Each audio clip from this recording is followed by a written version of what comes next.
எல்லாருக்கும் வணக்கம். இன்றைக்கி பார்த்திங்கன்னா என் ஹஸ்பண்ட் பர்த்டே. அவங்களுக்காக ஒரு சின்னதாக கேக் ரெடி பண்ணலான்னு இருக்கேன். அதுக்கு என்னென்ன பொருட்கள் தேவைங்கிறத பார்ப்போம். இது வந்து 2 கப் கோதுமை மாவு, இது 3 வாழைப்பழத்தை ஸ்லைஸாக கட் பண்ணி வச்சுருக்கேன். இது 3/4 கப் சீனி, இது 1 ஸ்பூன் பேக்கிங் பவுடர், இது 1/2 ஸ்பூன் வந்து பேக்கிங் சோடா, இது ஒரு 1/2 கப் மில்க்கு, இது 1/2 கப் ஆயில்.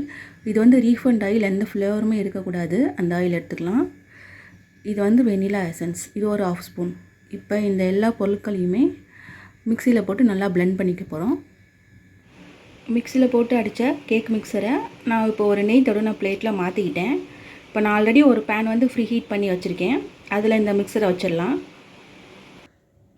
இப்போ பார்த்திங்கன்னா ஃப்ரீ ஹீட் பண்ணல பாத்திரத்தில் அதை வச்சுருக்கேன். ஒரு 1/2 அன் ஹவர் லோ ஹீட்டில் குக் பண்ணிக்கலாம். ஒரு 1/2 அன் ஹவர் வெயிட் பண்ணி பார்ப்போம். இப்போ 45 மினிட்ஸ் ஆயிடுச்சு. கேக் ரெடி ஆகிடுச்சான்னு செக் பண்ணலாம். ஒரு டூத் பீக் வச்சு லைட்டாக குத்தி பார்க்கலாம். ஒட்டாமல் வருது.